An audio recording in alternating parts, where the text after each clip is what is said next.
What's up, comrades? The class struggle is eternal and it is international. So, um, today we have a couple comrades from my STL-DSA chapter. Well, there's only one STL-DSA chapter. My DSA chapter in St. Louis.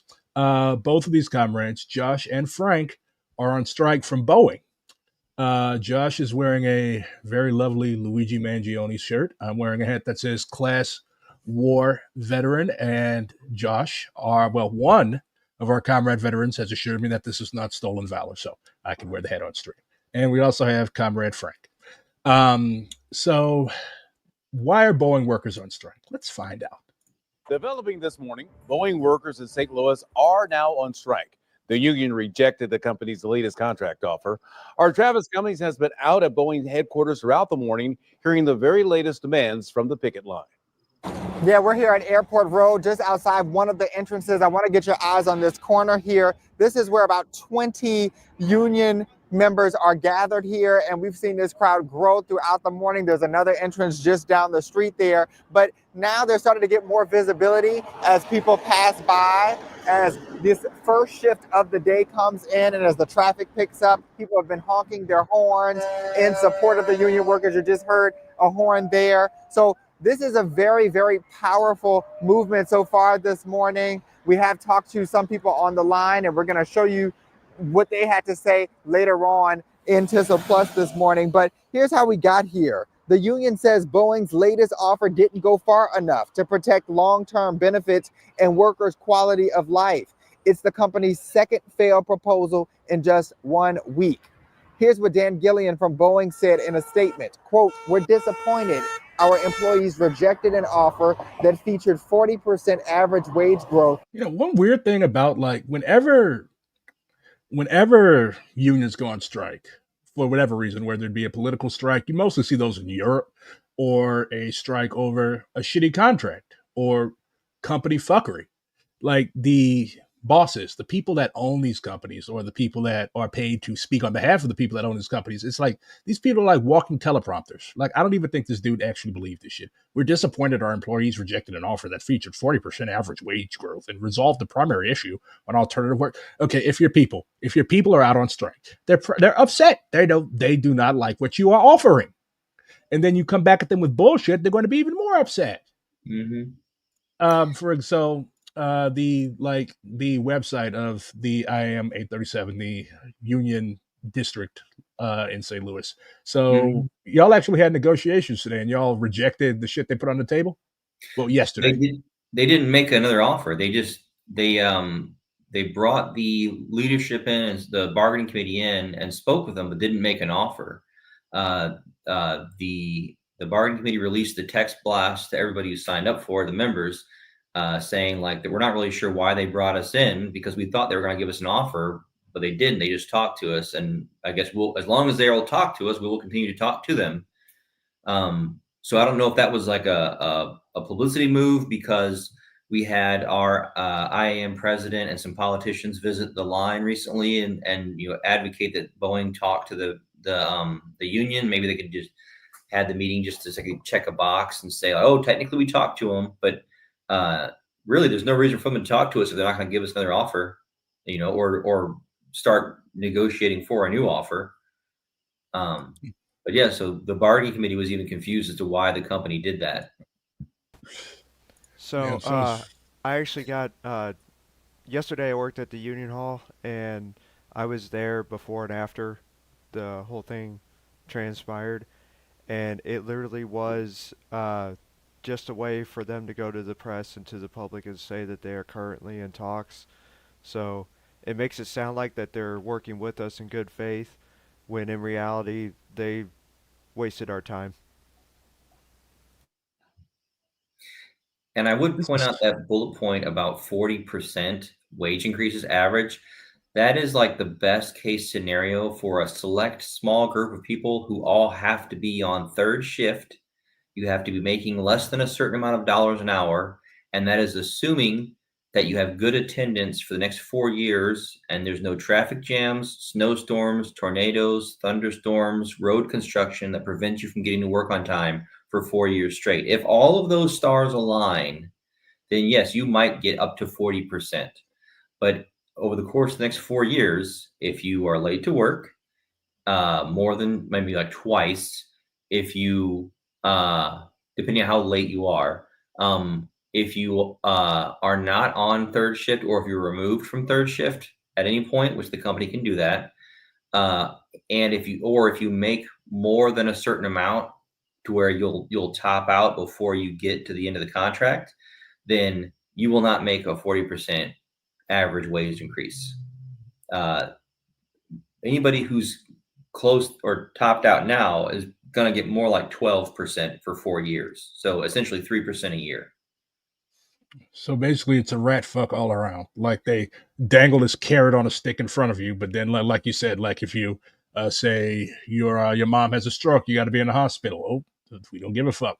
Yeah. You get in a car wreck on your way to work, they're gonna tell you in the hospital. Oh, cool. Here's the flowers, but we don't give a fuck. So Yeah. basically, you ain't getting this. They have what's called a no fault attendance policy, or a no excuse attendance policy. They don't care if you're literally. I'm a shop steward. I've literally had guys who've been taking care of their mother with cancer on chemo, and the company management has kept writing them up for being late when they ran out of time, when they were taking their mom to their appointments to get chemo. And then when I brought up, I was like, hey, why didn't anybody talk to this guy about FMLA and applying for that? They were like, oh, well, we never brought it up. I'm like, yeah, you could have brought it, like, at any point between now and firing him, you could have brought this up and said, hey, here's where you go to apply for FMLA so that you can take care of your sick mom. And the only reason why he was the one taking care of his sick mom was because earlier in the year, his two siblings had died in a car accident. They were the ones taking care of her before that.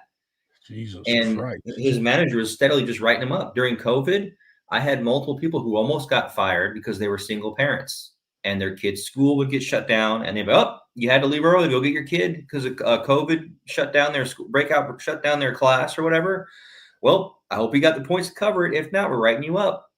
And that's the same policy that they're going to use to determine whether or not you get a portion of those raises every year. So, if your kid gets sick, if there's a car, anything, there's no excuse for not being at work. So unless you have vacation or sick time. And in this contract that we just rejected was the first time that a first year employee had more than 1 day of sick time in their first year. Previous to this, you had exactly 8 hours. That was it. And then the contract before that, you had 0. You had 0 hours your first year. You just had to never get sick. Apparently, your comrades in the UAW are going to be walking out too. Well, good. Yeah, it's strike season. Yeah. Actually, hopefully 2028 we'll do the same thing. I read that article. They just held a strike authorization vote, so a lot of people get confused about these.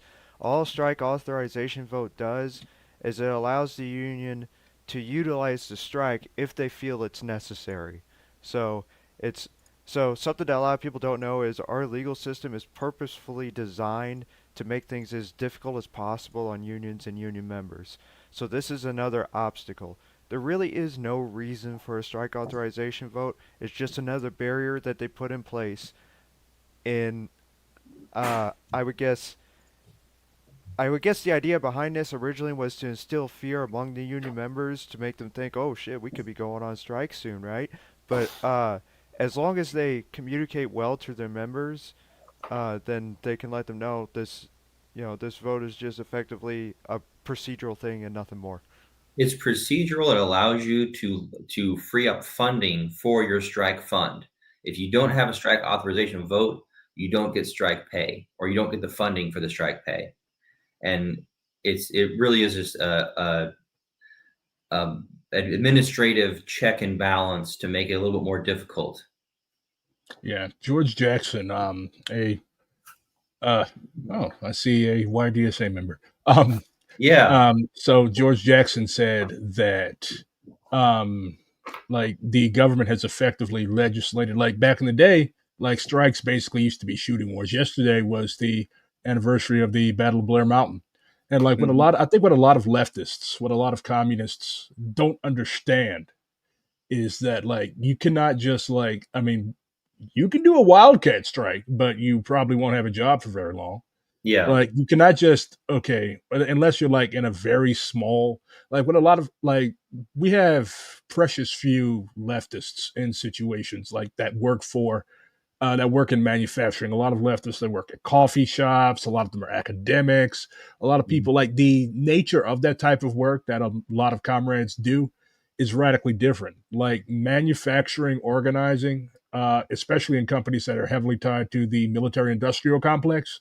That shit is heavily regulated. Like we're talking about like national security shit. So, Yeah. in discussion around the Boeing strike, we had a very, very spicy discussion on Sunday and also like leading up to Sunday. But we worked it out. Why? Because we're comrades and that's what comrades do. But Yeah.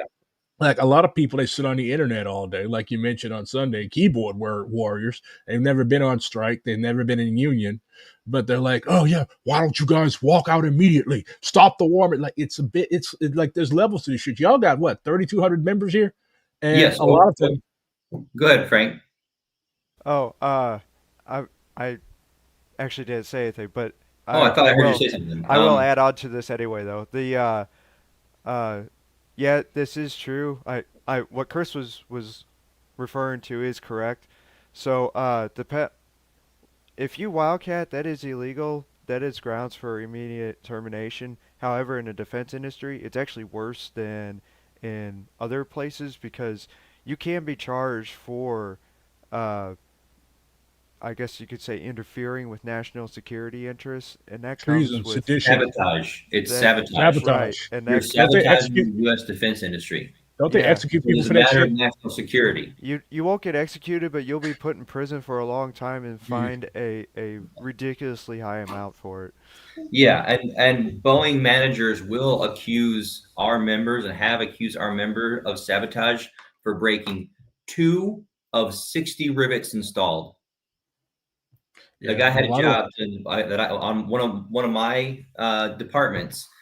The manager in the local the local manager was like, this guy's sabotaging the jet. And I look at the job. Oh, he broke 2 fasteners. And I look at the job. The job's for 60. So he did 58 of them correctly, and goofed on 2 of them. And this is an old jet. This is a jet that's coming in for repair. He goofed on 2 of them. They had already been bushed, and they said, "Oh, he's sabotaging the jet." And it's like this hole has already failed before. It was repaired by the Navy. They brought it back, and this guy's like, "Oh yeah, it was the metal was compromised. There's 2 different types of metal here. We had to bush it with something previously." And so that particular fastener failed, and they were like, "Oh, sabotage! Right up for sabotage. Give him a cam." And we beat that one pretty easy. But that's the mindset that these guys have. They go straight to it oftentimes. But I'm really glad that you brought up what you did about specifically leftists in industrial unions, right? There's different types of unions. There's like guilds, so like carpenters, or we just do carpenters or whatever, or like people, or like and a lot of unions used to be this way, but like the Machinists union and others now have branched out to become industrial unions. So like you try to organize everybody in the entire facility. So like where we're at, we don't just organize the machinists, we organize the painters, the assemblers, we organize the maintenance people who do the electrical work on the building or the mechanical work in the building, and then IBEW are the building electricians. And when we're talking about wanting to do like solidarity action and having the labor movement and leftists be more powerful and militant. Something that I would like to point out specifically. So our district. Let me back up. A better example is the St. Louis Labor Council is the deliberative body for the AFL-CIO. And the AFL-CIO is going to determine who gets endorsed for local for the local COPE endorsement, right? So who is going to be endorsed by the AFL-CIO that's running for the House or the Senate or whatever locally in your state. We had Cori Bush in the first congressional district, a DSA member, a socialist, right? And myself and Frank are both delegates at the St. Louis Labor Council. We were elected to hold those seats by members of District 837. We advocated in the Labor Council for Cori Bush to be receiving endorsement, but each time that we did that, we were outvoted by the folks who wanted other politicians to be in that position. And unfortunately, even though we appreciate that Wesley Bell did support us on the strike, he is somebody who is a Zionist. He's pro-Israel, and that is problematic.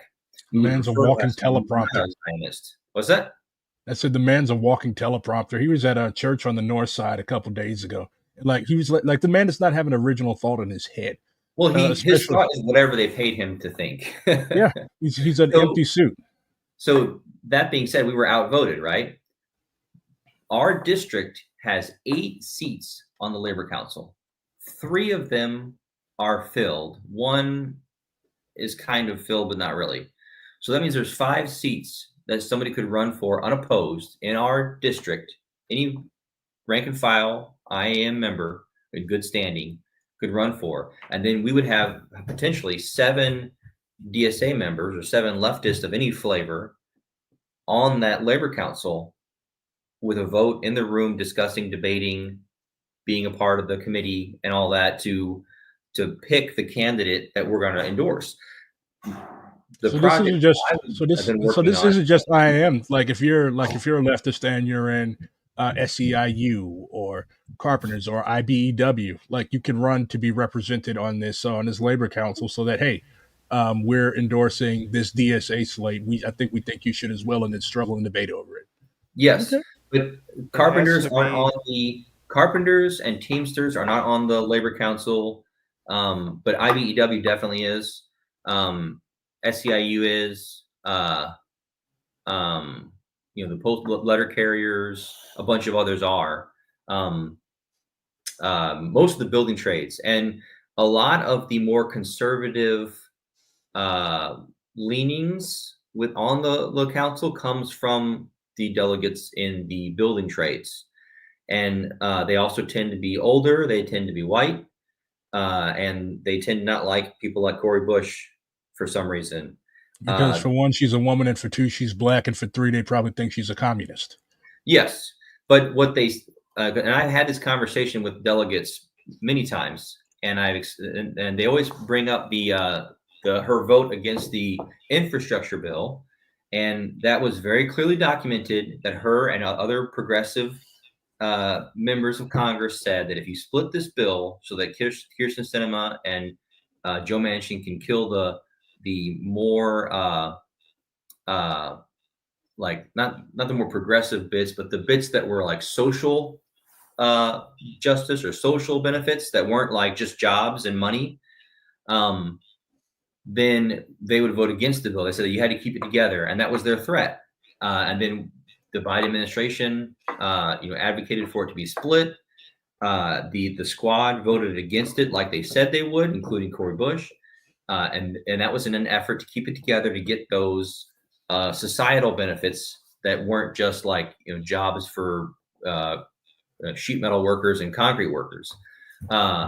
And as a result, the building trades were very mad at her about that, and they always held it against her that she voted for that. But she told everybody ahead of time why she did it. Right? It was to benefit the working class because they were going to take all of these social improvements out. And when I talked to those guys, no, that's not what it was. She just hates us, or she doesn't like us. A lot of people. Yeah, that's the thing. Like that's where a lot of critiques of the American labor movement come from. Like it's like you guys only give a fuck about yourselves. Like what about immigrants? What about the Palestinian people? So this is why we need more. Like solidarity is more than a word. Solidarity is actually going out unified, based around our identity as working people, and being like, okay, you cannot just take your short-term interests and you have to like have a bigger picture. And I think where a lot of the American labor movement is messed up is it's very siloed. It's what Mao would call frog in the well thinking. If you're a frog trapped at the bottom of a well, you only think, okay, the sky is only as big as this little hole I see up here. It's a lot bigger than that. And I think that's where, like, for example, taking Palestinian solidarity, a lot of comrades that were out a couple years ago demonstrating against Boeing because of the complicity of the company, not the complicity of. We're not saying that, oh, if you work for if you work for Boeing, you have blood, you're a baby killer. Like, that's ultra leftism and stupid and wrong. But like they were like, well, why would we go out and support these guys on the strike? And they were trying to like run us over a couple years ago because I saw videos. Like I saw videos of like Palestinian comrades, Palestinian solidarity organizers that were trying to raise awareness outside of Boeing plants, and a lot of the workers, not necessarily IAM workers, but they were in some type of organization, just average, ordinary workers at the plant. They're like, "Get the fuck out of here, you fucking commies! They're all fucking terrorists and stuff." And that hurts solidarity, just like say me and the co-authors of the original resolution. If we all just stood out to the picket line and we're just like, "You guys suck, you guys are baby killers," like we probably would not be responded to very well. So I think solidarity is like building common ground because we both want the same things. See, So to put you're something in 100% correct there. On no notes, right? That is the issue at the core of the labor movement right now, and that's what has. There is a group of folks within like the St. Louis Labor Council that are agitating against that kind of thinking, and they get to say a lot of things at the microphone, but when the vote happens, oftentimes they're outvoted by the majority. What I would point out is that because the majority of members the membership doesn't have a unified ideology, right? When you go to work at a factory, the guy running rivets next to you is listening to Alex Jones, and the guy on the other side of you listening to Hassan Piker, right? You don't know which one's which. Well, you can probably kind of tell. Well, I did a couple jobs for IATSE Local 6 over the summer. And like the guy next to me had a big head. He was funny as fuck. Got along with all his black dudes and everything. But he had a big ass Confederate flag tattoo on his arm. And it was funny. I'm like, I call him Johnny Reb. And he's like, oh, why are you calling me that? Are you calling me Red? Because he had red hair. Are you calling me Red? No, I'm calling you Johnny Reb. Look at your arm. Oh, okay.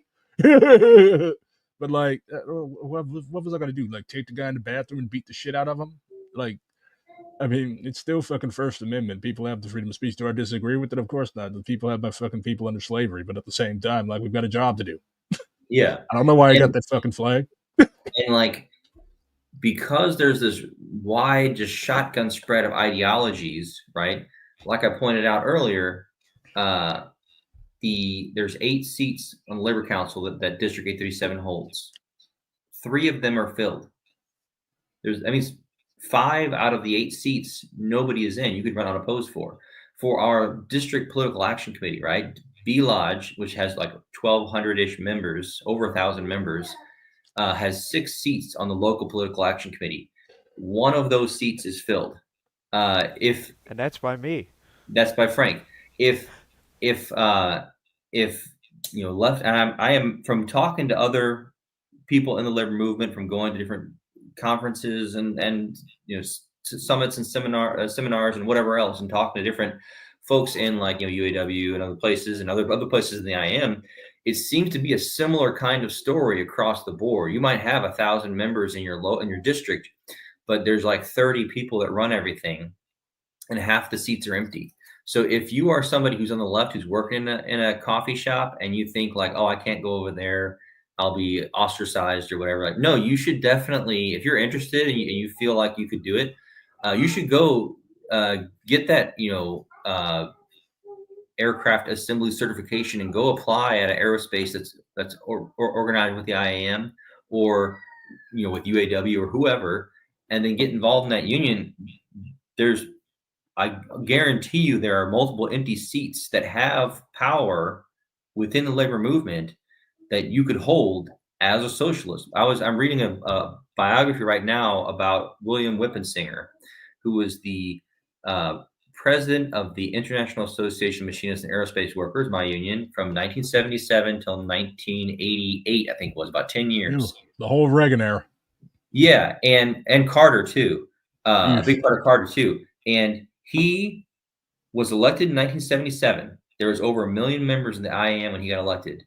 He was a DSA member in 1977.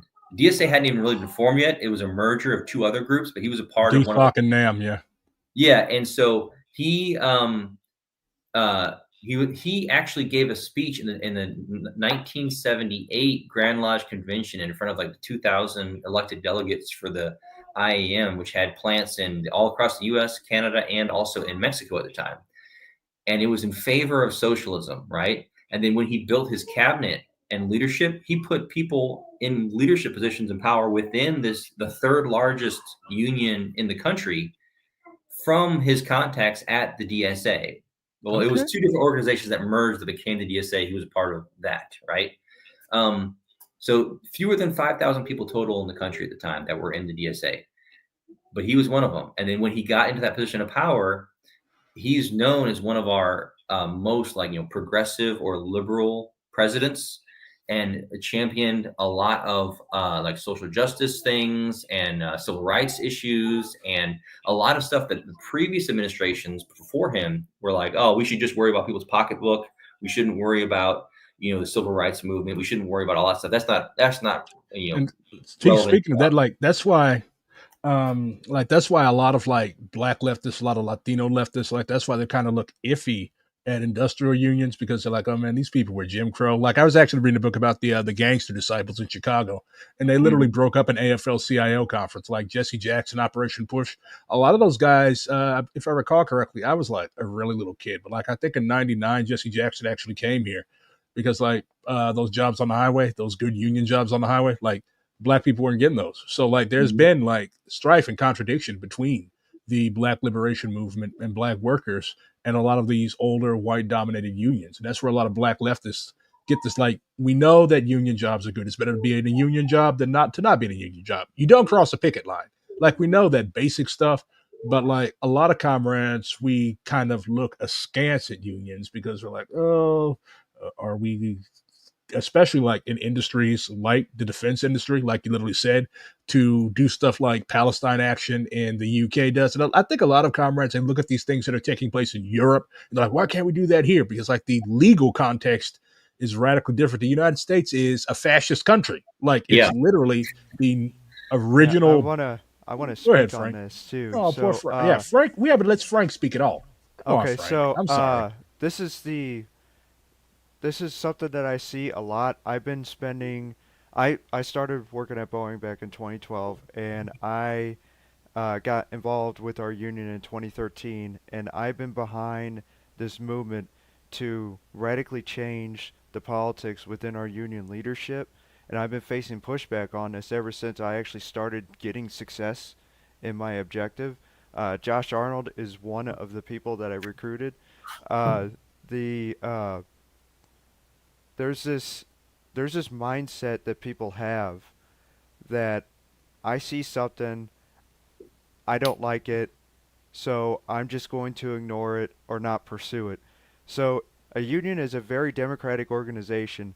I didn't see this until recently. For some reason, the DSA is saying that they don't view unions as fully democratic, but I mean, it's in some ways that is true, but it's unions are more democratic organizations than most.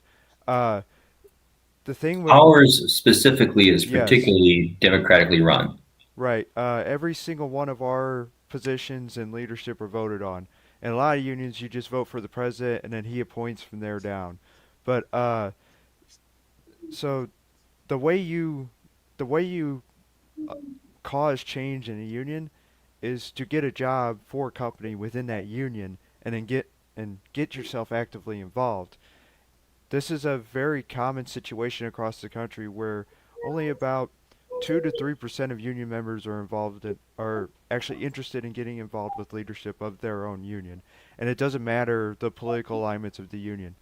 So I do what I can to expand my network around the St. Louis area within the labor movement. So I'm in a number of organizations in the St. Louis area, but I also have some connections nationally as well. And that's what I've been finding out all across the country is it's the same thing. You can have a union full of Trump voters or a union full of leftists. It doesn't matter. Only a small number of people want to get into leadership. And if your plan is to be in there for a while, you will eventually work your way to the top. This is the same thing I tell people about joining DSA. Like, it's kind of stupid. Like, I've seen people that talk more about DSA than they do about any other organization. It makes sense because we are the largest socialist organization in the country. But like, just going to convention a couple weeks ago, like I saw comrades who have been in this thing for years. Who they were here in like 2016, 2017. A lot of people joined because of Bernie, but they moved further left through the process of organizing in an organization like DSA. Mao said, no investigation, no right to speak. You cannot just sit on your ass on the internet and be like, oh my God, 43% of them support Zionism. Like, you haven't done any investigation.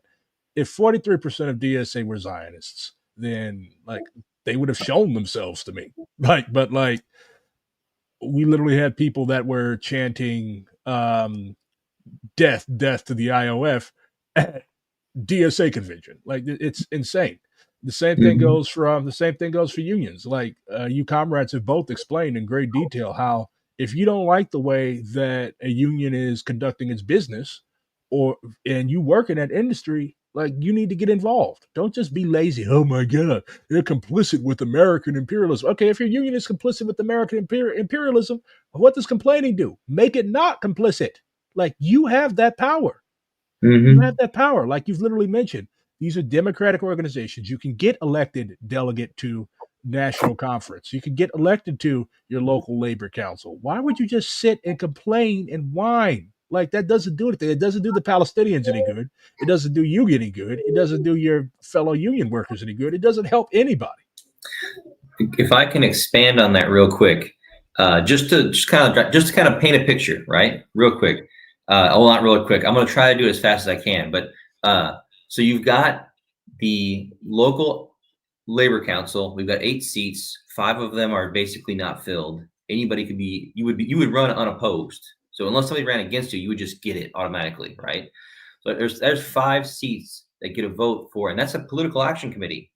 There are hundreds of thousands of dollars in that political action committee in a war chest for political candidates, and then also not to mention door knocking, right? That they would get if they got that endorsement. That we're just leaving those seats out there, right? By not getting anybody with a high school diploma can go to Boeing school and get trained, and then get on board running rivets on the fasteners on the 777 commercial airliner, and then be on that labor council.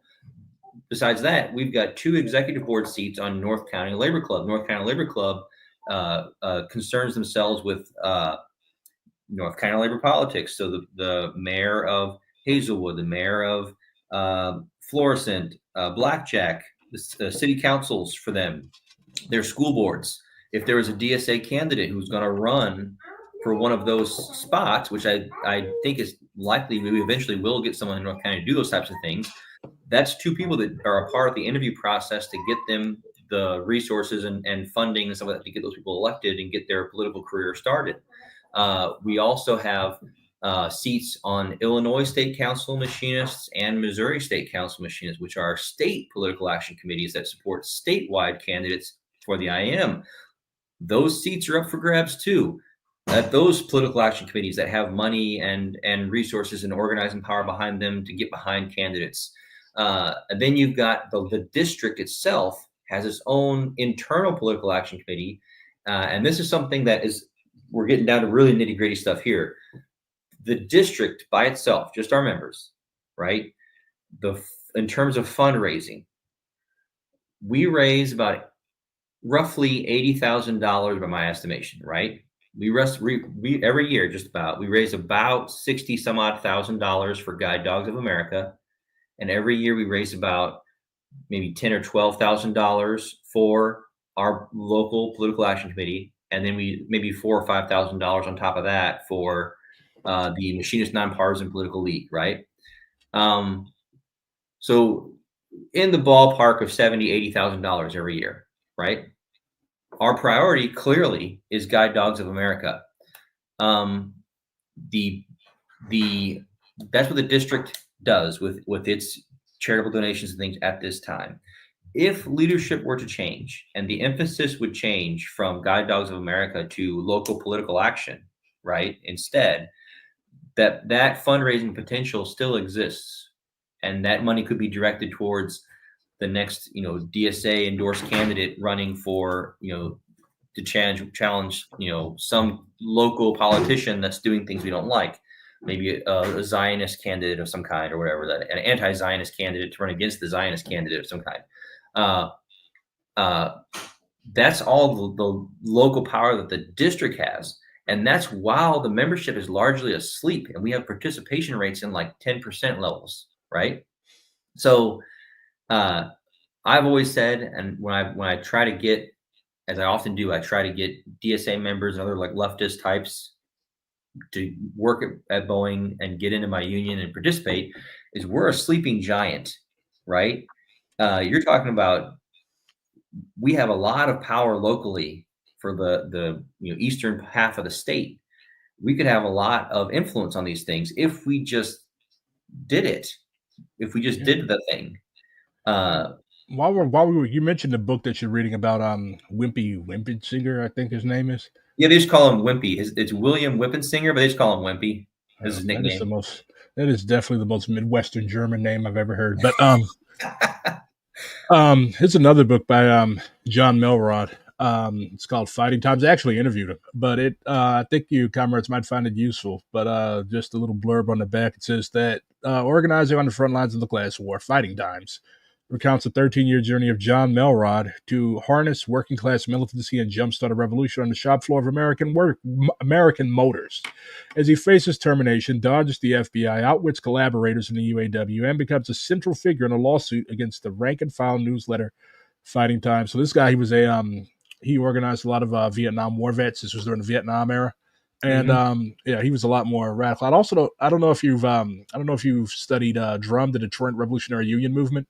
But this was like a black workers caucus within the UAW, which in Detroit during that time, it was dominated by pretty racist Polish and Italian and Irish workers that really of course they accepted our dues money from black workers, but you could not, like you were talking about the democratic process getting elected, they didn't let us do that. So DRUM, and then you ended up with LRUM, basically a whole bunch of revolutionary union movements that were organized as like rank and file black, Palestinian, Latino caucuses within the UAW.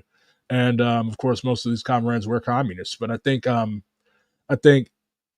lot of modern day union leaders, rank and file or otherwise, I think a lot of them get like bogged down in the meat and potatoes of a lot of stuff, and they lose their internationalist and theoretical perspective. So I definitely think that we can sort of blend like knowledge of, okay, hey, this is how you get elected to this. This is how we free up some of these monies from basically just sitting in a bank account drawing interest to actually be used towards radical revolutionary shit. Because I was thinking, so the way you explain it, Josh, theoretically, I could train up a cadre of like 5 Maoists to go and work for maybe, if not Boeing, then another shop that's organized by the IAM. Because let's be real, I don't think I'm going to get a bunch of Maoists to go work for Boeing. But there's a lot of other shops. Go ahead, Frank. The other predominant IAM organization in the area is District 9. Their hall happens to be just a little bit. Their hall is over in Bridgeton, whereas ours is in Hazelwood. I am good friends with the president of District 9. He's a friend of the family. His brother went to school with my dad, and his father worked with my grandfather in the airlines. So, he's a progressive figure as far as what we're used to seeing in the leadership of the IAM. So he's, I wouldn't. He liked Bernie Sanders, I'll put it that way. But he also he tries to be a unifier. So like he tries to work with, your mainstream centrist Democrat types and the leftist types, and what he's hoping is to build a coalition that can satisfy the majority. And to build on that, The IAM is the only union in the country that has our own college. Eleanor, sweetie, can you go play in your room, please? I need Wait, you to be quiet, please. Thank you. y'all got a college?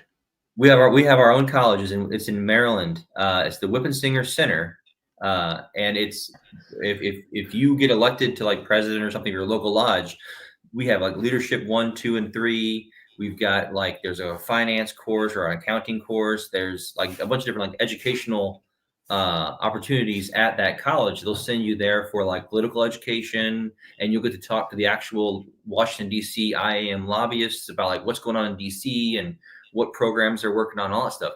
But I digress.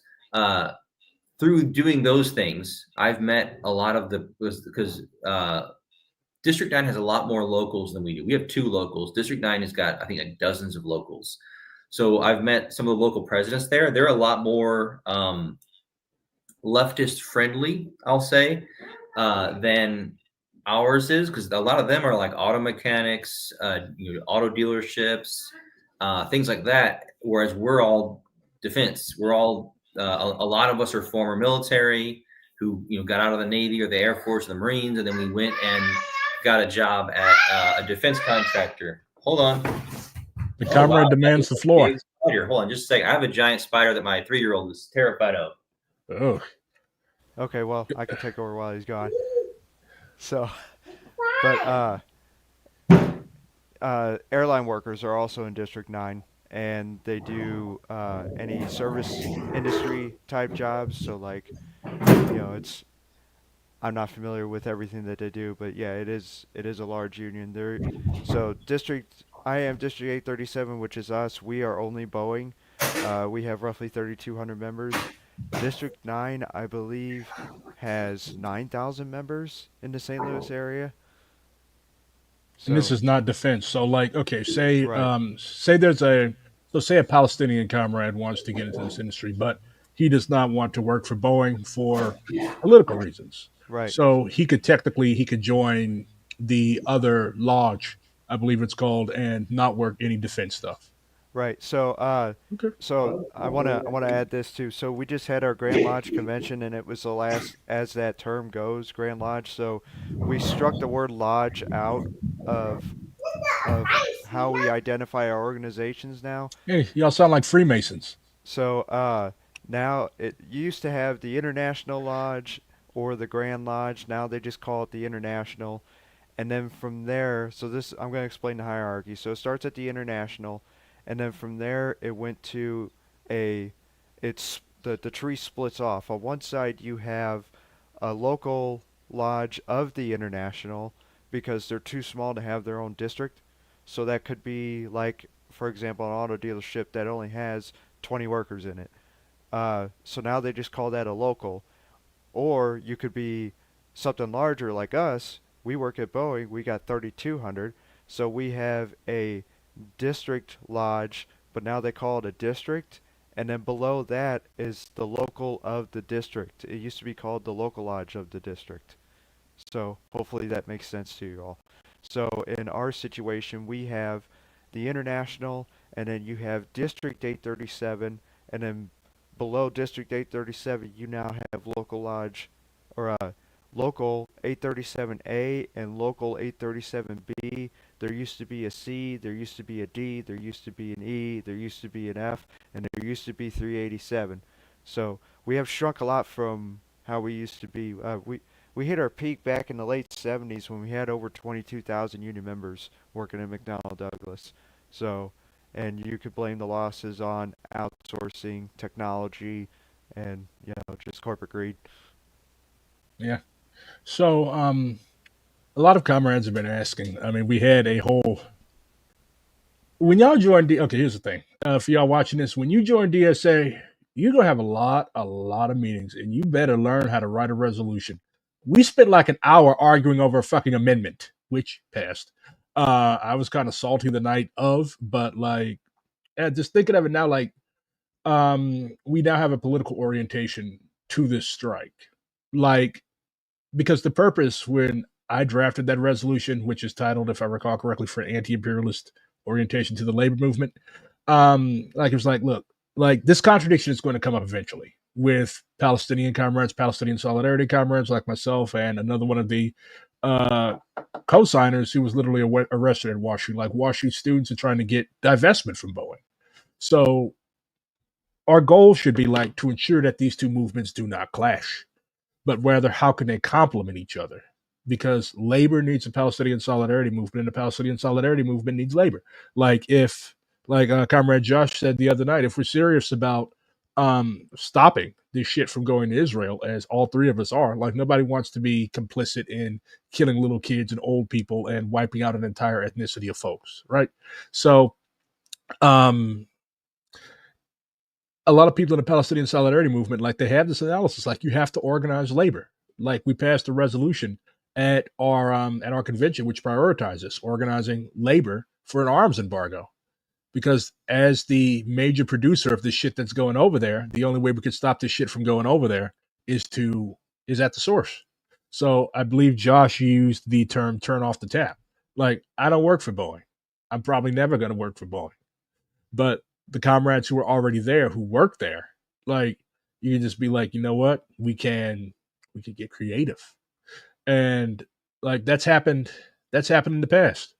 Um, like for example, in England, in the United Kingdom, during the slavery era, a lot of people that worked at those cotton mills that processed the cotton that my ancestors were forced to produce. Like they were like, you know, we're not handling American cotton, slave cotton anymore. So labor has power, but I think it has to be politicized. It has to be politicized. Like a lot of comrades have said, like I believe it was Comrade Frank that said, like we try to keep like this type of hardcore politics out of it. But the class struggle is an inherently political thing.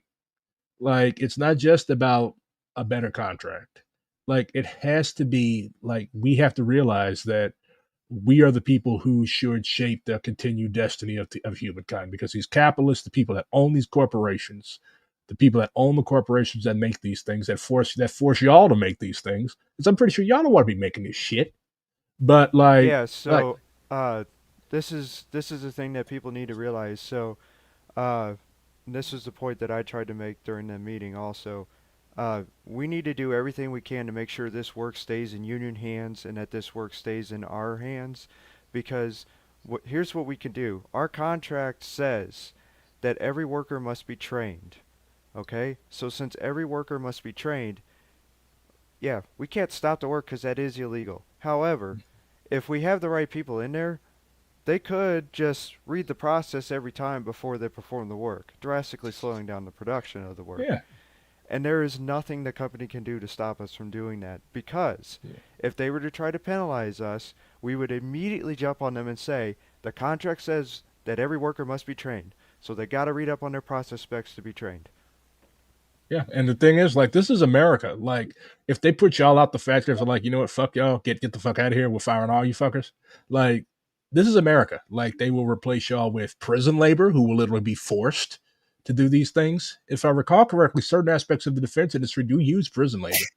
Like, Yes. like slavery is literally legal under the Constitution. If you're locked up in a penitentiary, they can make your ass work, Oh or they yeah, will yeah, replace you yeah. with temps who don't give a fuck. Like, I That's just what the didn't have a workhouse was job. about Yeah, downtown. Yeah, that was why the DSA was so involved in trying to shut that down, because yeah. that's modern day slavery, and we still have it. You know, so slavery was only outlawed except for as punishment for a crime, so it's Mhm. still legal. And what do we have on the books? All kinds of like vagrancy Vagrancy laws. laws Like and you literally, loitering. my grandma literally grew up on a plantation in Mississippi.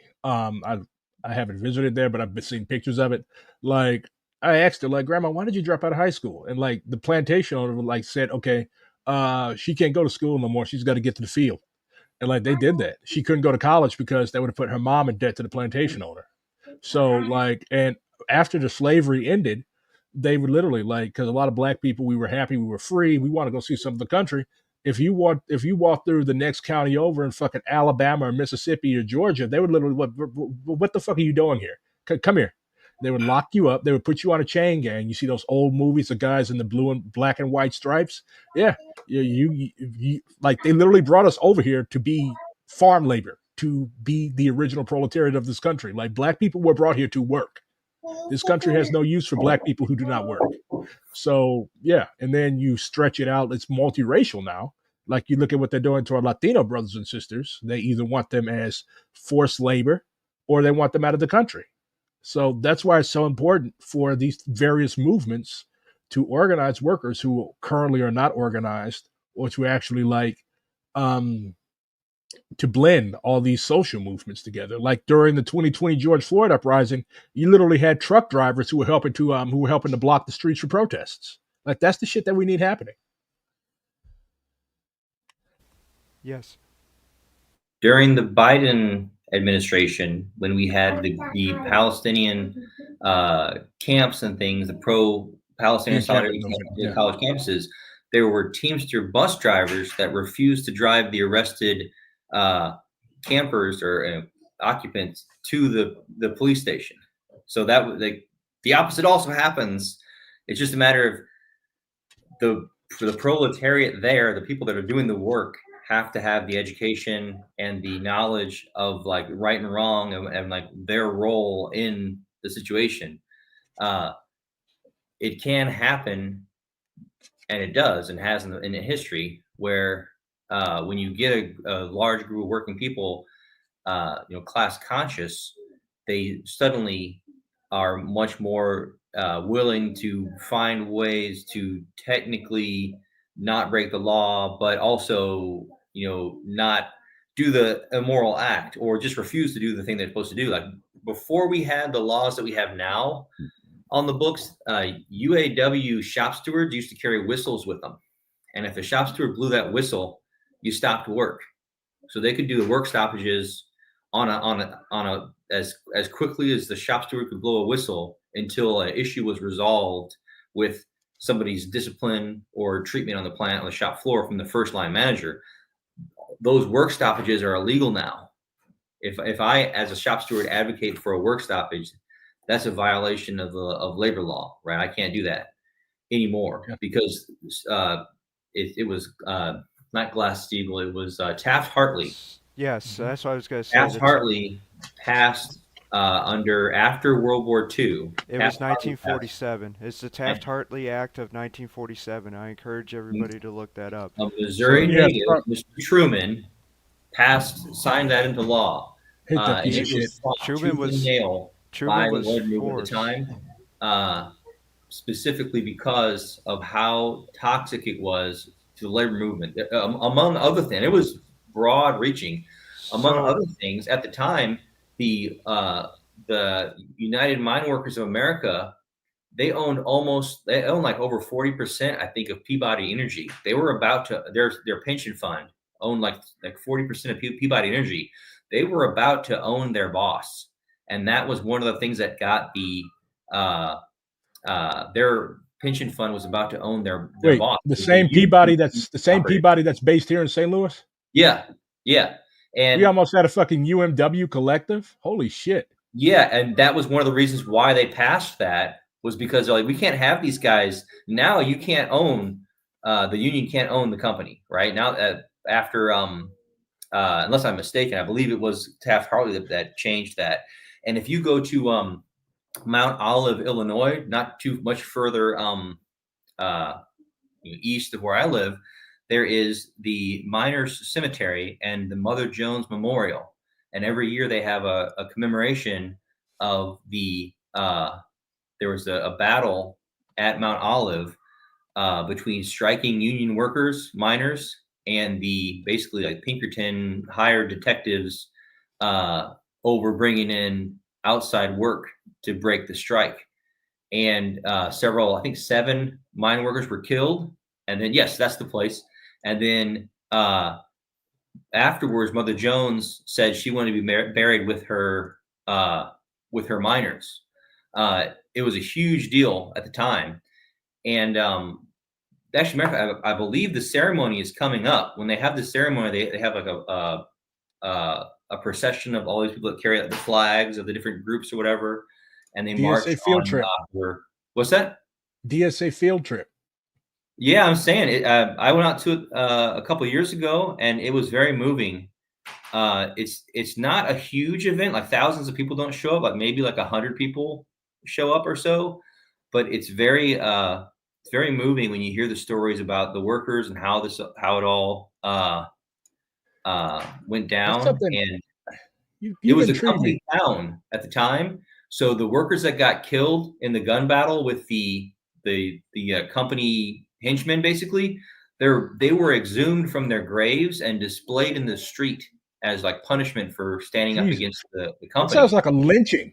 Yeah, and well, that's why the union bought that property and made their own cemetery, so they had a place to bury them guys. That sounds like a fucking lynching. That's what they used to do when they lynched us. They would basically they would cut us down and they would like cut pieces off our fucking bodies and they would put us in the fucking put us out in the put us out in like the city hall or whatever. That's disgusting. Well, I mean, it's the same people. It's the same people doing the same stuff. Because a lot of those, yeah, you're literally 100% right. Because a lot of those, like the Klan was anti-union.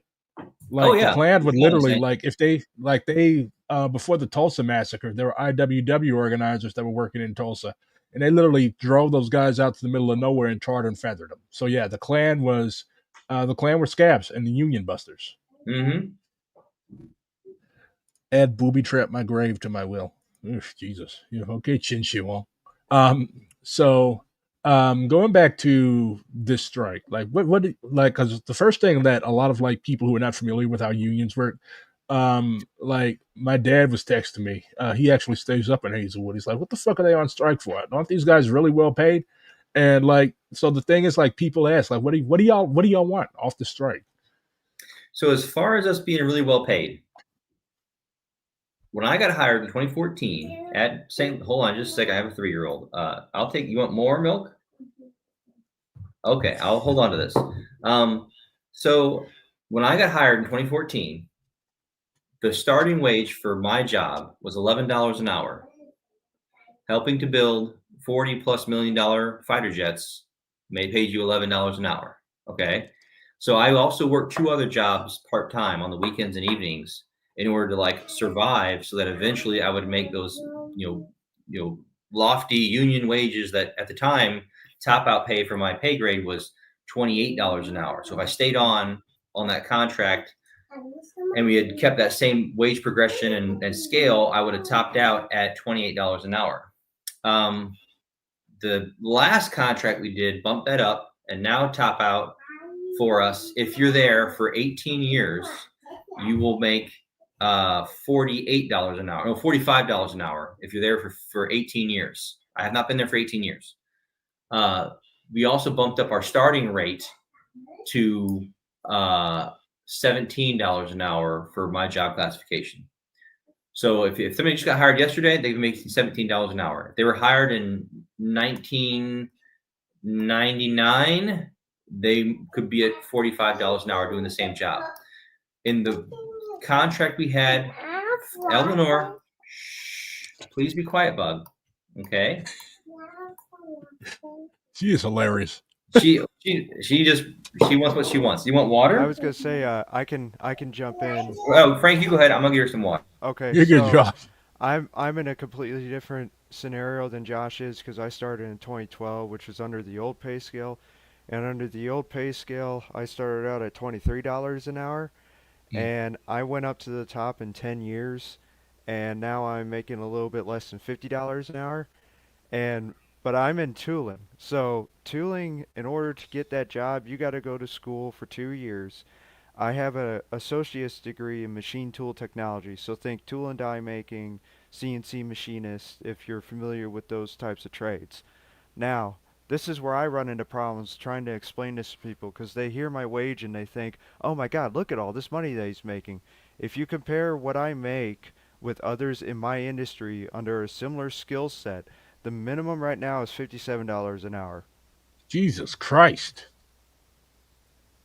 Yeah, like by the way, the company charges the customer over $300 an hour for tooling mechanic work. Frank is a tooling mechanic. They don't pay him $300 an hour. They pay him like $48 an hour or something like that. It's 49. Yeah. So yeah, like a lot of people, they hear union, they're like, "Oh, you guys are rich. What the fuck are you guys out on strike for?" But like, the thing is, like, class is a relation to class is a like it's not how much you make. It's a matter of your relation to capital. Like, do you own Boeing? Neither one of you own Boeing. So technically, in the Marxist sense, you all would still count as decently paid, but still proletarians. Or maybe the argument like I, I'm not going to call y'all like labor aristocrats or anything like, because that's a loaded term. And the original sense is like, okay, those union bosses like that longshoreman asshole that lives in a mansion and wears the dookie chain. It was like, oh, we're still carrying military cargo even during a strike because we love our country so much. Like that asshole is a labor aristocrat. I would consider you all decently paid proletarians. And like the thing is, like, we cannot consider these things. Marxism is a science. It's not like a moral category. Like, oh, you make $50 an hour, you piece of shit.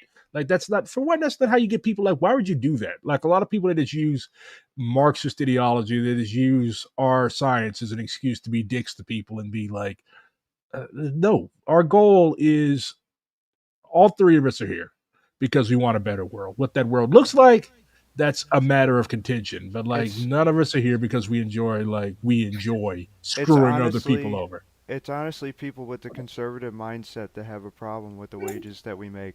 I've never heard of anybody on the left say, "Oh, you make too much money, Frank, because you're making what you're making." You've So, never met a third and they worldist. always also like they're more nuanced in how they think because a lot of times if somebody doesn't know, then they'll ask me, they'll be like, "Whoa, how does your pay rate compared to others in your skill set?" And I tell them it's less. I'm well below average. And Yeah. that's one of the things Boeing said in defense of their offer is that we want to maintain our pricing advantage, right? But what that means is we're cheaper. We are less expensive than Raytheon or Lockheed Martin or somebody else doing this type of aerospace work, and they want to preserve that. They're saying like, hey, this is as much as we can afford to give you and preserve our cost competitive advantage when they make bids to the federal government for whatever it is that we're building or if we're building, we also build commercial airliner stuff as well. It isn't just military stuff, uh, but also not only is it a matter of like you know if we are squabbling over you don't deserve $15 an hour, you don't deserve $25 an hour. The brand new CEO of this company makes $9,000 an hour, $72,000 a day. Uh, And he's the the guy that actually is making the decisions that send this shit to Israel.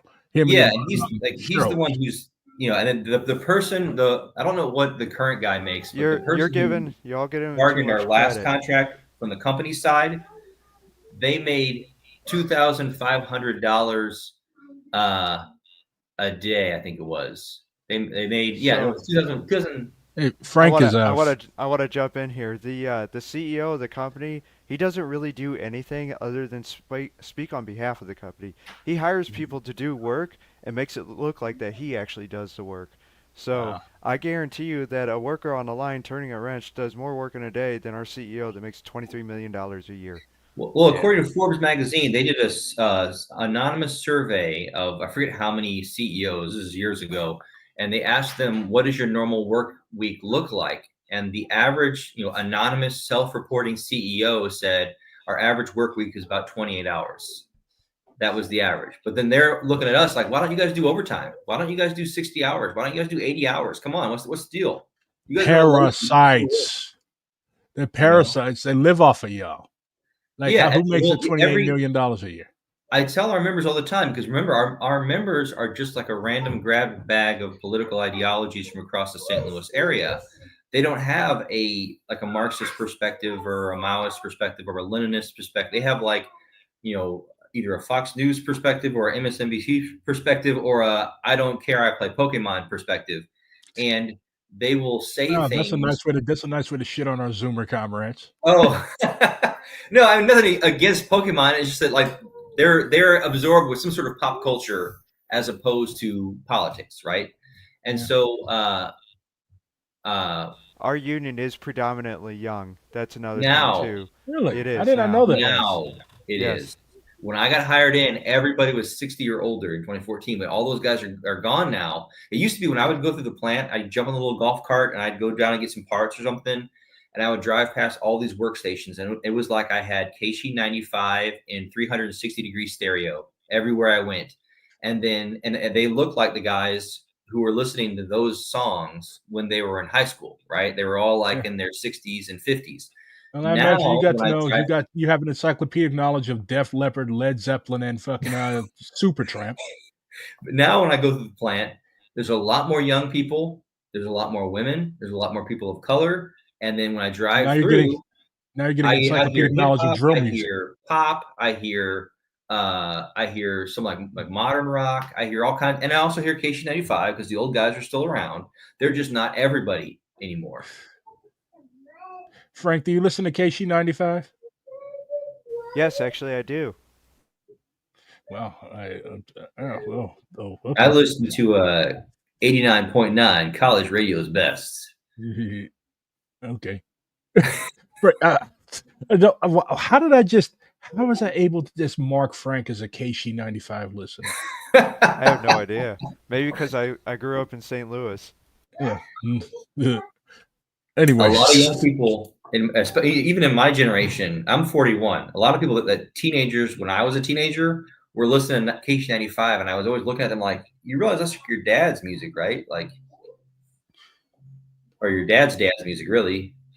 But see, Well, they've also worked with the times too. They play newer stuff. Like they don't. yeah, You're thinking of I. You're thinking of a radio station that doesn't exist anymore. K Hits 96. You remember that one? I remember that one too. Yeah. yeah. You still see like on like lunch boxes and on old ass water coolers, you'll see a sticker for one. But for that, but yeah, black folks' version of KC was Magic 104.9. That's what I grew up with. But I remember that. yeah, Magic 104.9. But yeah, that was Quiet Storm elevator music. So basically y'all want a better deal. Y'all want to stop being like screwed over, taken advantage of, and rat fuck. That's What we want is for our wages to at least like keep up with inflation. Like Yeah. we'd like for it ideally to beat inflation, but at 12%, for 4 years, which is what the bottom rung, the bare bones people are, which is roughly about a third of our membership, are just going to get 12% for 4 years. That's 3% annually. Inflation has not been 3% recently. It's been significantly higher than that. And so basically what this contract does is it asks about 30% of our membership to take a pay cut over the course of the next 4 years. And which is the company's solution to closing that pay gap that I was talking about in the 2 contracts ago, when we had a 2-tiered pay structure, like when I was hired in, and I would be working with a guy. My top out pay when I first got hired in was $28 an hour. It was the most I could make if I stayed there for 18 years.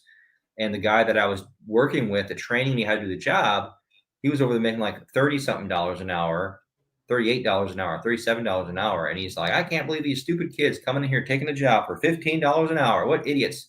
And I was like, Ricky, I took the job for 13. He was like, 13? You took it? I don't have a choice, Ricky. You voted for this contract. I didn't get a vote for this contract. Yeah, that's I'm the a thing. new Like hire.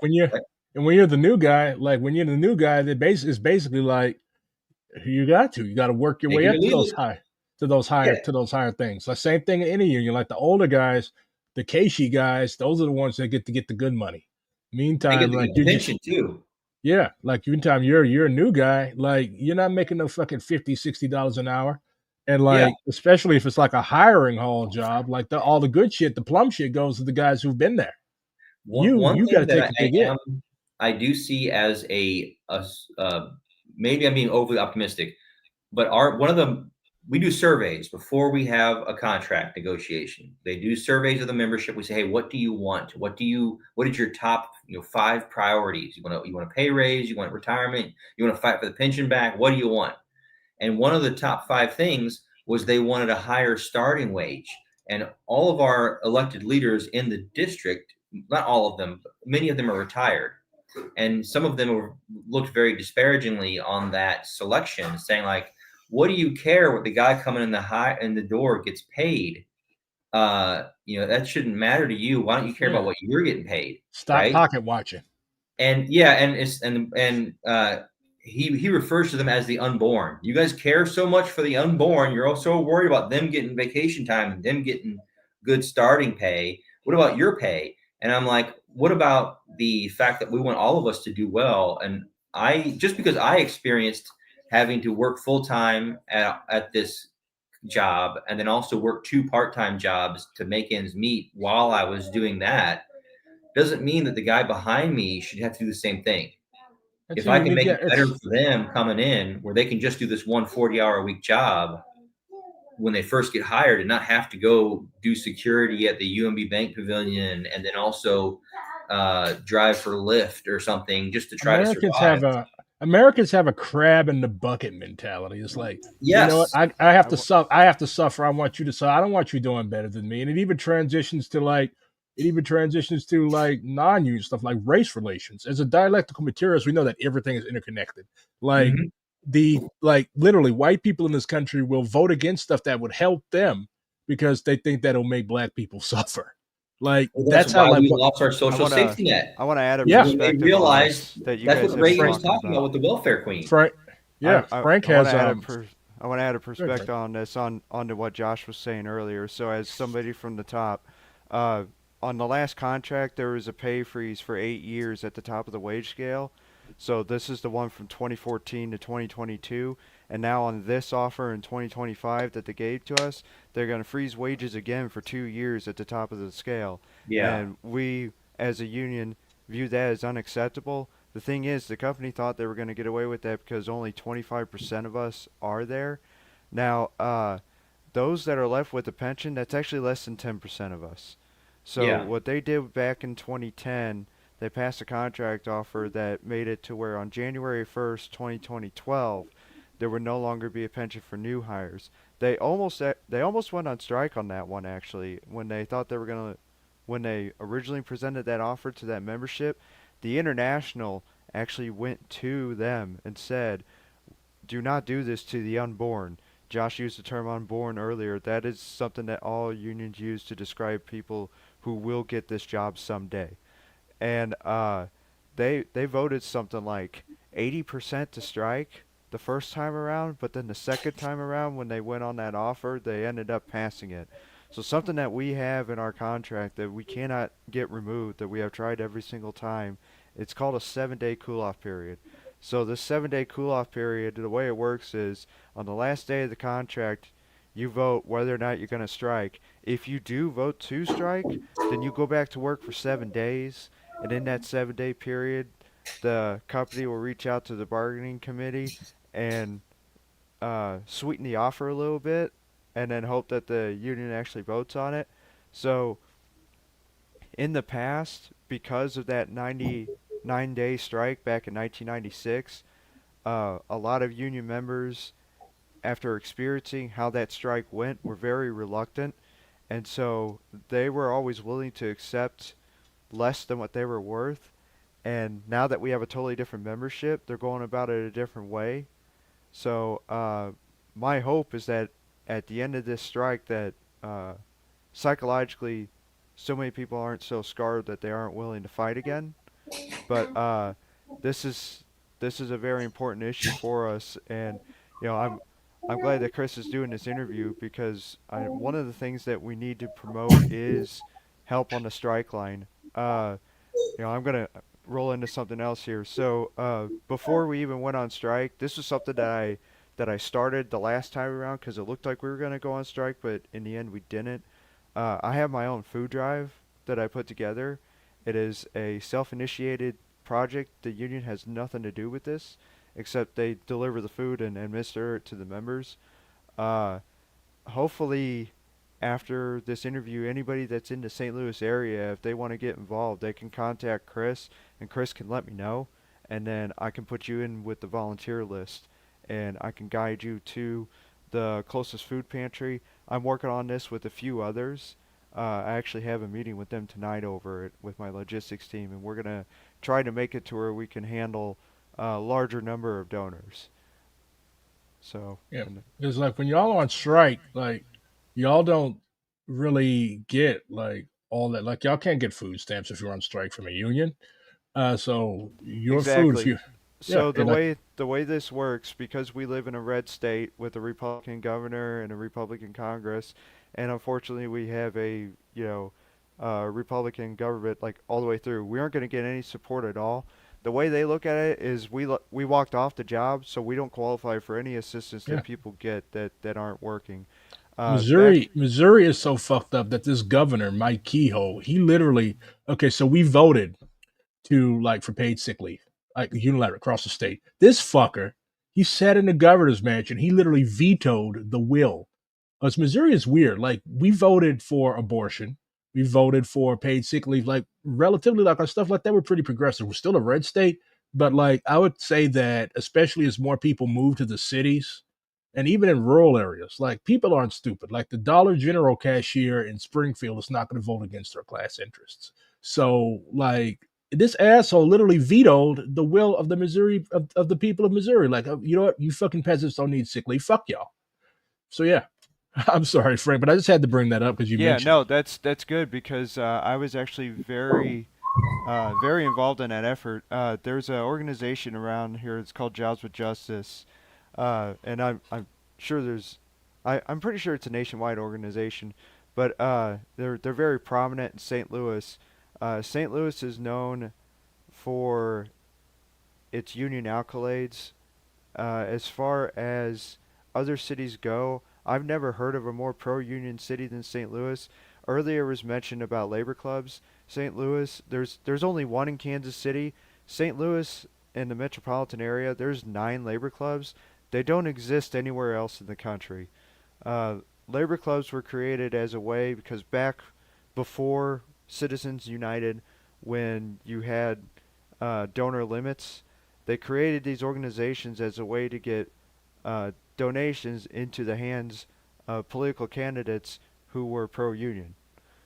So that's the only reason why they exist. But I did petition signing to put what was called Prop A on the ballot, and what it did was it raised the minimum wage to $15 an hour, it pegged the minimum wage to inflation, and it guaranteed 1 hour paid sick time for every 30 hours worked, which peaked out to 7 sick days. I know that's not how the math comes out to, but it was set up in the law. They set it at 7 sick days because they wanted this thing to pass, and so they did their studies and figured out, okay, this is how we're going to get this thing to pass. So Missouri historically was always a swing state. It didn't turn into a red state until 2004, and I believe I would blame Fox News and everything that has branched off of Fox News that has taken the working class and captivated them and turned them against us. So, you know, these older people, as you probably have seen in the statistics, older people are more likely to vote than younger people, and that's very true in Missouri.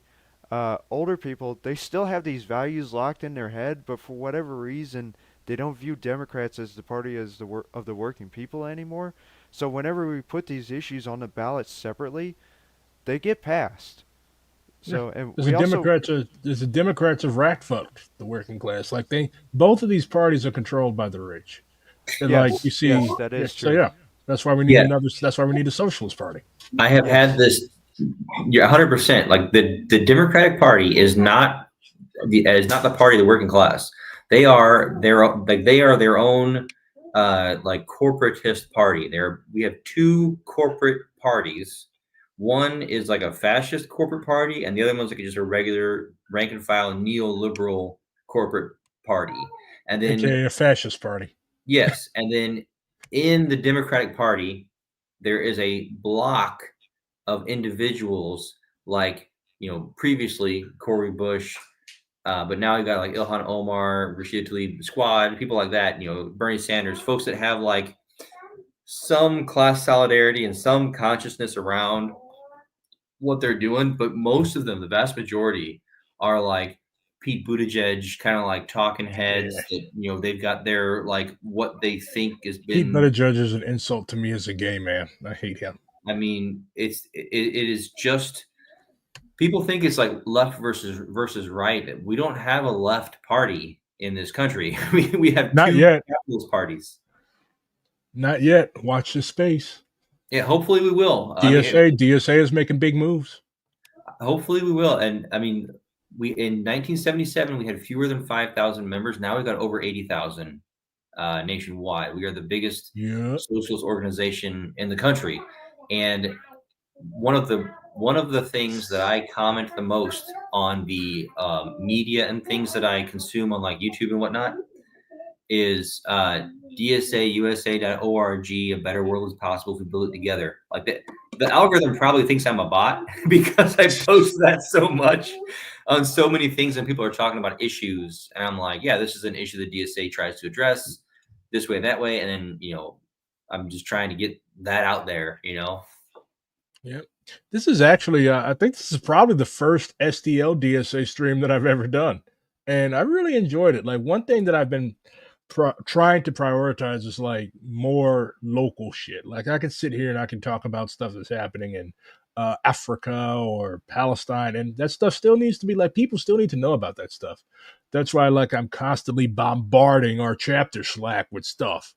But like, your local organizing, it lays the foundations for work that can impact the horrible shit our country is throwing overseas. Like, I literally have two comrades here in my DSA chapter who are on strike from IAM 837. While they're on strike, they're not making fighter jets and missiles and bombs. And I mean, like, you cannot, I think what a lot of people do is they don't talk to people who have opposing theories of change. Like, you comrades, you all see one of the main vehicles for change as being like, hey, join your local labor committee or whatever is like the central committee of organized union workers in your city, because that's important. Because if you're going to talk about an arms embargo, you have to get unions on board, because those are the people that make this shit. These are the people that transport this shit. These are the people that put this shit on the ships. Like, you look at Greece, you look at Italy, they don't, or at Spain, they don't send shit to Israel. Why? Because the union workers will not allow it to go over there. So to build that type of movement in the United States, that requires getting your hands a little dirty. Like, you cannot just sit in your ivory tower and be like, oh, well, this is so bad. These workers have blood on their hands. Like, even if y'all did, like, how does like a stern lecture override? George Jackson said that the workers' first impulse is to eat. So I'm not going to tell Josh, oh, you should quit your job. It's like, bro, I've got a 3-year-old over here. What are you talking about? So, like, Well, when we also, talk to, here's go ahead, here's Frank. another thing too. Because I've had this happen to me before, where a leftist has been like, how can you justify your work in knowing that it goes into killing people? Okay, so my argument is this: the work that I produce may or may not go to killing people. It could I mean, possibly kill somebody. to be I fair, mean, bro, they are weapons. they are weapons, yes, but here's the thing. So something that a lot of people don't know, a lot of weapons that get built actually don't get used. So they get stockpiled, and then Can when I have these one? If no, they don't you get can't. used, You what can't. do you mean I So, can't? but No. also, so the reason why I'm pointing this out, a lot of weapons get stored in warehouses, they get stockpiled, and they go into numbers, right? So whenever a different entity or a different country decides that they want to threaten us, we can be like, look, here's our stockpile weapons. Do you really want to face us? It's called the threat of intimidation. So there's I don't think that's exactly right. Like we like yeah, Russia I stopped. have no comment. I mean, and we have stockpiles of weapons that we unloaded onto Ukraine when that all broke out. But and like, most of those weapons were produced back in the Cold War. That's another thing yeah, too. well, the So like 90s and the early 2000s. Yeah. a lot of the stuff that we might be building today might not get used for another 20 or 30 years. You know, Yeah, and but like that doesn't excuse the fact that it's if it is going to be used, unless it's used for target practice, it's going to be used on somebody. What I would say though is that when the Eleanor, Did you please. name her after Eleanor Roosevelt? I named her after Eleanor from Sense and Sensibility. Aw. But her middle name is Rose because her parents are socialists. Aw. So So, well, let me. oh So yeah, there's, good. there's that. There's also you don't know who the weapons may or may not be used on. They could be Would used on I, enemies, I digress. maybe Let me others. finish this thought real quick. When I was reading about the Russian Revolution, and Lenin said to take a Russian town, like a frontier town, you need to do two things. You need to control the train station and the telegraph office, right? You need to control those by force. And then as soon as the revolution started, capitalist countries like America invaded, and we supported the White Russians, the capitalist Russians that Yep. supported the Tsar or whatever. They knew that immediately they were going to need weapons manufacturing, right? Any nation to exist, especially a nation that does socialism or communism, is going to need weapons manufacturing to protect itself from foreign invasion, and capitalist countries have a long history of invading socialist and communist countries. If and when we ever do, hopefully peacefully have a revolution in this country where we have a government that works for the working class and does not explicitly, exploit That'll working be the people. first time. That'll be the first peaceful revolution in history. I know. It is. I Part of me thinks that because you don't know that you're in a revolution until after it's been going on for several years. Part of me thinks that stuff like this in 30 years is going to be like, that was the spark. That was when it started, but we don't know when that will be, if it does or not. I've got to But, show. I've got to show. I got to show everybody. We've got white Luigi. Now I present. Actually, Luigi. Luigi is just the white Rodney Hinton. Well, are Italians white? well, whiteness We isn't are real. now. It depends. We are now. Like in the stance of the U.S. Like I know when my family first immigrated over here, we were considered minorities. So, uh, like I think it was the 1920s when the United States finally changed their view on that. I'm not sure, but we're a big country. It's not like it was an overnight thing. Yeah. Something Like here, yeah. starts Depends and then on it catches on how over a much generation. it depends on how much the owning class needs to make a majority. It depends on Yeah. whether or not Polish people and Irish people and Scottish and Italians are white or not. It depends on Yeah. how many the owning class needs to make a majority. If Yeah. they need another 10-15%, well, you know what? Those Italian guys, they're white too. But if they don't need that extra 10%, you're not white anymore. It is Yeah, entirely. Frank, you're an Arab now. Yeah, you're Italian. You're practically Arab. What's that? Spanish? That's You're fine with practically I think Arab. that's fine with me. I don't care. that's the Sicilians. I like that. I like that. I Yeah, actually am Frank. Sicilian. So Okay. yes, Well, yes, welcome, and brother.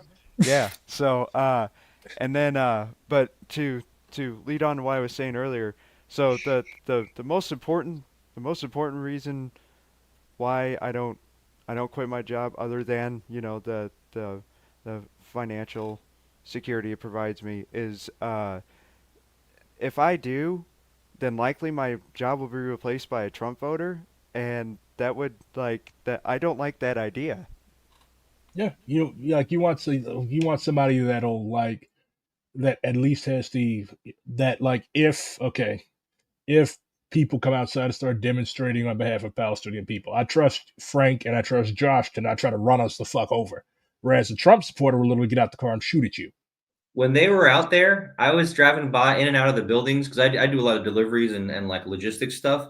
I was Mhm. giving them like solidarity fists and like, yeah, good job, brother, or whatever. Like, you go get Yeah, them, and then people look at me kind of funny because I'm in a company car, you like know. that's what we need. We need people that are both like you cannot make like we need people from both the outside and the inside. And when those two movements that get together, you can actually make shit happen. That's why, like, we passed labor for an arms embargo. Like, you could stand outside, I could stand outside y'all's factory with a sign and yell all I want. Those shit is still going to be getting made. Like, what's more effective, a sign or $50 an hour? Let's be real here. This is America, ain't shit free. So it requires, I think it would require, that's part of why I drafted the resolution was like, hey, okay, by standing in solidarity with these people, that's how you get, like, you get it in. I mean, we already have 2 or 3 people that work for Boeing, and like, this has to revolve around you comrades that are actually there. Like, I don't work for Boeing. Nobody there knows who the fuck I am. I go there and start handing out shit. They're gonna be like, oh, cool, neat, yeah, and then they're gonna throw it away when they're away from me. Or they might try to argue with me, or they might beat the shit out of me and yell at me and call me a commie. To be fair, I am a commie, but like, so whereas if you work by somebody side by side every fucking day for 5, 6, 7 years, that's different. It's like, okay, this is Josh talking. Maybe I should listen to what they have to say, or this is fucking Frank. He's my shop steward. Maybe I should listen. But on the other hand, like you mentioned, you guys literally work for a defense contractor. Like, you cannot just go in there and start fucking up shit on purpose, because that's sabotage, and you can go to prison for that. So, like, this is why you have to actually, before you just like start, okay, this is what you need to do. You have to do this. Like, you have to actually talk to people that are doing this stuff. Now, I would call, like, just sitting on Twitter all day and telling union workers what they should do, riding around and looking at flowers on horseback. Like, you've never worked one of these plants, you've never worked one of these jobs, you don't know what the fuck you're talking about. Of course, people aren't going to listen to you, because you don't. Again, like, nobody's going to get fired or go to prison to make people on Twitter happy. And it doesn't do the Palestinians if you any good if you go to prison or you get fired. So, like, Yes, I think. and I Go ahead, wanna Frank. I'm I sorry. wanna stress this too, like, like, to the listeners of the STL-DSA who do listen to this. I mentioned this at the meeting. Whoever wasn't there, uh, I mean, it is possible if we could get a few DSA members to get a job at Boeing, after the strike is over, of course, that that if they work their way up through the union, we really can radicalize the leadership of our district. It is a very possible feat within the next couple of years. If not by 2027, then by 2030. To be clear, working your way up, like the only thing that you need to run for office is you have to be a member in good standing, so pay your union dues, and then you have to make 6 meetings a year, 6 1-hour meetings. There's one every month on the second Saturday of every month. And if you make 6 of those meetings, then you can run for district president if you want, or shop steward, or the list goes on. And like I've been saying from the very beginning, if there's 6 or 7 seats, probably 2 of them are filled. There's probably a bunch of unoccupied seats that you could just assume, because most folks aren't participating. But there is still real power behind those positions, because you're representing 3,000 people, and you've got you're elected to the position that is getting a vote over the resources of those 3,000 people. Yeah, and that's So like and that's. Go ahead, Frank. Oh, I'm sorry. I wanted to clarify what Josh said. So it's actually 50% attendance for union meetings. So something happens and some union meetings get canceled. So like in 2020, for example, during the lockdowns with COVID-19, we had one union meeting that was canceled. So we ended up with 11 meetings for the year. So the requirement at that point was 5. We always round down with that 50%. Okay, so yeah, that's how, like, um as a communist and as a military nerd, I mean, I am a Maoist, for fuck's sake. And say what you will about Mao, but the guy knew how to fight a fucking war.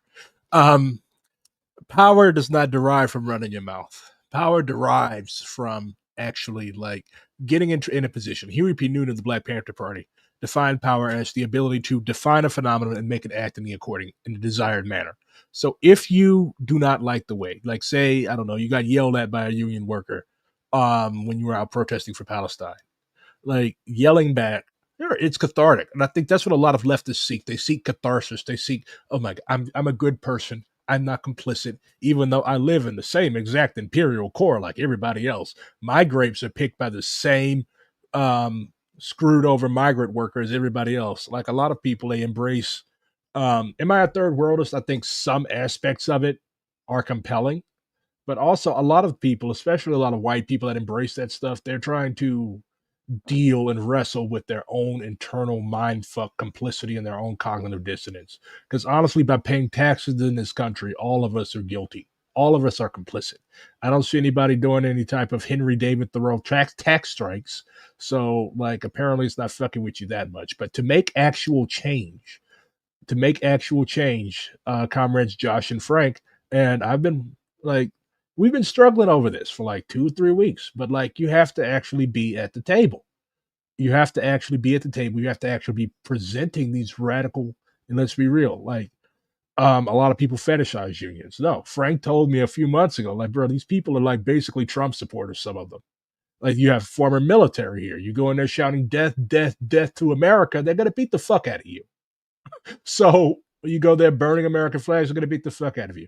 So to prepare people for these more radical types of lines, radical types of actions. Oh yeah. Oh, here's an old comrade. BRG military nerd is an understatement. You gave my 1-year-old a munitions manual as a gift. Well, hopefully he hasn't used it against you at least. But anyways, so like, to prepare people for more radical action, that's why we use the mass line. Like, you have to meet the people where they are. So I would not go to an IAM picket line, half of which is veterans, half of which is Marines. Which, if you know anything about Marines, like, if you insult their corps, they will literally kill you. And it starts shouting death to America. Like, that's not going to produce any political weight. It might end with you going to the ER, and it might end with one of the workers in jail, but it's not going to produce anything. So you have to actually like meet people where they are. Hey, this strike, it's dope. Like, I support the strike because while y'all are out there on the picket line, y'all ain't making dangerous weapons. So we can unite around the fact that it's fucking y'all, but it's also fucking the Palestinian people, and then you can go from there. But if you start from a position of antagonism, if you start from a position of ultra leftism, if you start from a position of like, oh, you know what, I fucking hate you guys are a bunch of baby killers, why would anybody listen to you? Yeah, So, so I wanna add to this because I drive a bus for the strike line a whole ass from, school bus? well, it's a minibus, but anyway, Oh, so it's from the Union Hall. I run 2 shifts. I do Monday from 8 a.m. to 4 p.m. and Friday from 4 p.m. to midnight. So the way it works is we have everybody has their picket duty. So their picket duty is a shift. It's a 4-hour shift. So what happens is the people come to the hall, and we assign. We have tables that have uh, sheets of paper on them that show what building you would like to go to, and we encourage people who normally work at a certain gate to go to that gate. That way, if they spot a union member crossing the picket line, they'll be able to do that. But it doesn't always pan out that way, so sometimes we assign people. So you could have people at the St. Charles gate, which is where the missiles and bombs are being made, and they don't actually work there. So they're working somewhere else within Boeing because we had to assign them because there weren't enough volunteers to go out there. So, or the opposite could be true. Since St. Charles is the only gate that is off a state highway, it gets a lot of traffic that goes through, and people generally want to go out there because they want to see how the community is responding, and that's a good place to go to. So a lot of times we end up having to pull people away from there to put into other places. So we can't be certain who all that's on that gate actually works out there. So when that's why people need to realize that this strike is explicitly for the union members themselves, and that's the reason why if you're going to support the strike, you're trying to support the union members. Now, this is a caveat you can keep in your mind though, because this is true. The only way weapons production out there is going to slow is while we are on strike. So the best way to keep that weapons production slow is to support us in any way that you can, so that less people cross that picket line. okay. So like, crossing the picket line, like, when I was raised that like crossing the picket line gets the shit beat out of you. Like, I don't do that. But like, You so are there are correct. sanctions for people that cross picket lines. Yes. So if and this is another problem. So like, we were talking earlier about Trump voters. We have a bad and unique situation where something like 1/3 of our union members actually don't believe that the union is in their best interests. So there was a legitimate fear by the leadership that there was going to be quite a number of people that would cross the picket line. Luckily, uh, you know, and I'm using luckily in this sense because it needs to be used here. Luckily, their sense of greed is overwhelming over that sense of, oh, this union is against me. And so Yeah. because of that, they are not crossing the line. They don't believe in the union principles. They are just not crossing the line because they are seeking a better contract. And so that is what's keeping them out. You will never see them get involved in Yeah. anything with the union. They never go to any elections. A lot of them didn't even go to vote on their own contract. We had 30% of our members that did not show up to the contract. Our strike sanction vote almost failed because we almost didn't get the required number of votes to get it to pass. So, strike sanction votes, the strike authorization vote that I mentioned earlier, in the machinist union, you have to have 1/3 of the members there in order for the strike sanction vote to be honored. We had 35% of our members there. But they're still honoring the strike, and that's what was surprising. Is and that's what I'm talking about with everything else. The engagement of the average member is so low that people think like, oh, it's going to be this monumental task to take over a 3,000 person union and get a bunch of like leftists in office. Most of these offices you'll be running unopposed because people don't show up. People too lazy. Like They don't Americans, care. especially the old boomers, are like, you know what? I'm gonna draw my salary, and then when I get old and retire, I'm gonna draw my pension. All this other bullshit. Fuck it. Like that's I am how constantly Americans are trying to get extremely. members to Yeah. join like join the union, like come to the meeting, participate, run for an office, please, like come be a part of the You've guys basically got power, and you have access to bulk money just sitting there, and you're not like, and you're not, yeah, like you have power literally laying on the ground waiting for us to pick it up. Mhm. The That's crazy. And excuse, you're the begging them excuse and that they they won't do it. And then I've heard every excuse. One guy said that, hold on, bug. One guy said that he can't go to union meetings once a month because he's got important saltwater aquarium stuff to get done. So he's got Saltwater aquarium. he apparently grows saltwater coral, and that's more important than the Fucking union. coral is more important than you, bro. More important than your $50 an hour job. This guy's been I'd there be for a like, long bro. I'd be like, bro, fuck that coral. Well, like $50 an time. hour, I can literally go out to the real fucking ocean and see Yeah. some real fucking coral. But I'd be he's out there like, nope, scuba diving. I've got important coral exhibits and things to go take Oh care of. my I god, don't have time for that is the this most meeting stuff. American sentence I've ever heard. Yeah. And I'm like, But okay, I tell people like that oftentimes, whatever their name starts with, I'm like, oh yeah, we just, at the last meeting that you didn't go to, we decided to vote everybody whose name ended in a Y out of the union. So like you don't yeah, get that union gets wages rid of anymore. that gets rid of all your Slavic members. But anyways, so um so is there anything that you comrades want to wrap up with? No, I think I'm good. We appreciate the opportunity to be heard and not have the media just tell us what they think it is. actually, I Mm. have I got something to say. So the union leadership itself, the reason why that they won't get more involved with the community, the excuse that they use is either if we have to help somebody, we gotta help everybody, or if or we don't partake in that type of situation. Yeah, definitely agreed. But so yeah, um all power to the strike. Me personally, I want if y'all could just strike forever, that would be dope. But I know that's not going to happen. So yeah, drag this shit out, make them fuckers pay.